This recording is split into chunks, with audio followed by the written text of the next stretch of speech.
Hey everyone, I'm Heather Swanson-Cusimano, and I want to talk a little bit about two papyri that I found in our database from the Papyrus Exploration Project. So let's go ahead and take a look at them.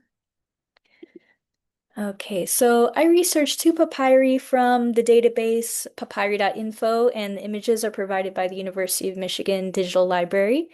Both the documents are written in Greek, which was the official state language, and they come from Roman Egypt during the 2nd century CE. And together, these documents give us clues into the everyday life, the religion, and the cultural practices during a period when Egyptian, Greek, and Roman traditions existed simultaneously in what can be called religious syncretism.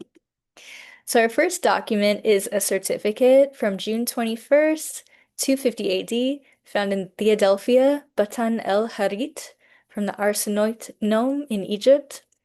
And the manuscript is remarkably well preserved considering that it's over 1700 years old. The script is large and easy to read and just minor fraying, so we're going to go ahead and read that translation now.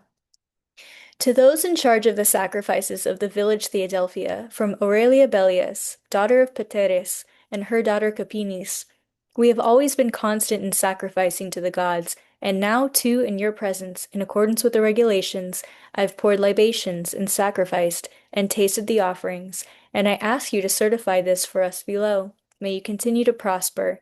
And then we have two witnesses certifying that this actually happened.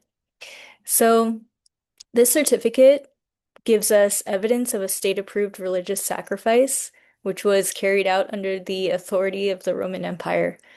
And these two witnesses confirmed that they have indeed observed this ritual. And this was basically a summons from the emperor due to a someone being accused of not performing these traditional sacrifices. So the historical significance of this papyrus is that participation in public sacrifice served as proof of loyalty to the Roman state. And during this period, Christians faced increasing pressures because they refused to do public sacrifices to the traditional gods. And a document like this would function as official proof of the compliance to the government. Now, several questions emerged for me from reviewing this text, like how were these accusations handled when someone was suspected of following Christianity? And were there any protections for Christians or Jews at all during this period? Monotheistic Christianity was deemed a threat to civil society because the followers were refusing to do these public sacrifices that the empire deemed necessary for the continuity and the health of the state. All right, so our next papyrus is called Horoscope, and it dates to 184 CE. We don't know where it's from, but we can see 9 lines of script. There were a lot of translations added to this by the researchers, but I felt that if you knew a little bit about astrology, you would be able to kind of fill in the gaps here. So I won't read the translation. It's fairly straightforward, but although this is a brief document, the horoscope is amazing because it's evidence of Greek astrology being performed 1800 years ago. And what I find really intriguing about this is that it perfectly illustrates this blending of multiple cultural traditions, that religious syncretism. So, the horoscope is written in Greek, and it uses the Greek gods, the names of the planets, and yet it was found in Egypt during Roman rule. And the result of this fusionistic piece of evidence is a culture that reflects Babylonian, Greek, Egyptian, and Roman influences, all occurring together simultaneously within a single environment.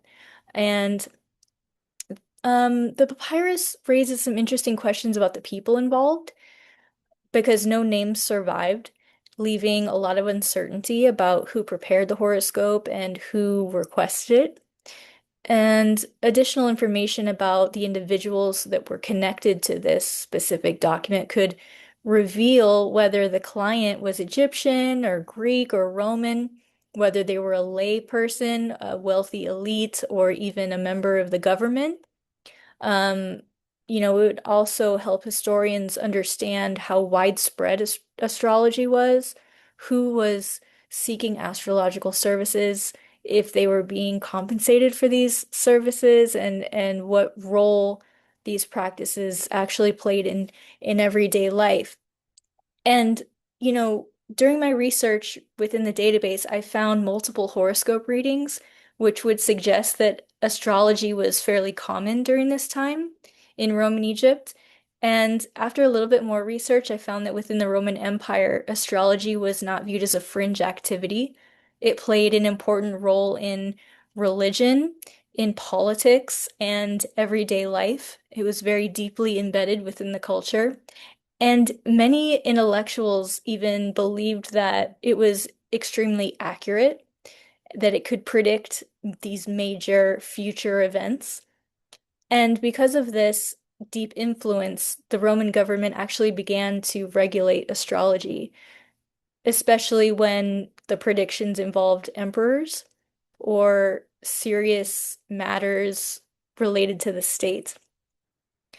So, what stands out to me is this contrast between this horoscope and the official sacrifice certificate. We know that astrology was not just generally accepted, but highly respected throughout the Roman Empire at this time. There was a lot of Greek influence. And we know conversely that Christianity was increasingly viewed with high levels of suspicion. And so one papyrus records an astrological reading that would have been socially acceptable, while the other is calling a citizen to testify and swear an oath of sacrifice to the traditional state gods called in by the emperor. So we can see that together, these texts give us a look into the kinds of beliefs and practices that were encouraged in Roman Egypt, as well as those beliefs and practices that could place someone under scrutiny or even execution in some cases. So, my final thoughts regarding the concept of religious syncretism. We know that Romans actively encouraged the preservation of each culture's traditional gods, as long as you participated publicly in the sacrifices to the state's gods as well. For example, you could practice Greek astrology and sacrifice to Greek gods for your own personal reasons, as long as you also gave public sacrifice to the Roman gods of the state. And some of the time, especially in Egyptian, Greek, and Roman religions, those gods actually overlapped and intertwined. And so, yeah, one really important note that I wanted to end on is according to our textbook, the function of the state religion was to ensure the preservation and the prosperity of the state. Religion protected the state, and the state protected the religion. In the Roman Empire, it was believed that even if one person in the community refused to perform these social ritual purification and protection practices, that the entire community would suffer. And so we can see the diversity of cultures in this research into the papyri database, and we can see a society that was really shaped by interactions among Egyptian, Greek, and Roman traditions. And through these surviving papyri, we have a really rare opportunity to examine how ordinary people navigated religion, how government exercised its authority, and how cultural identity expressed itself nearly 2,000 years ago, which answers a lot of really important questions that historians have about our past. So thank you so much for listening, and I hope you have a great week.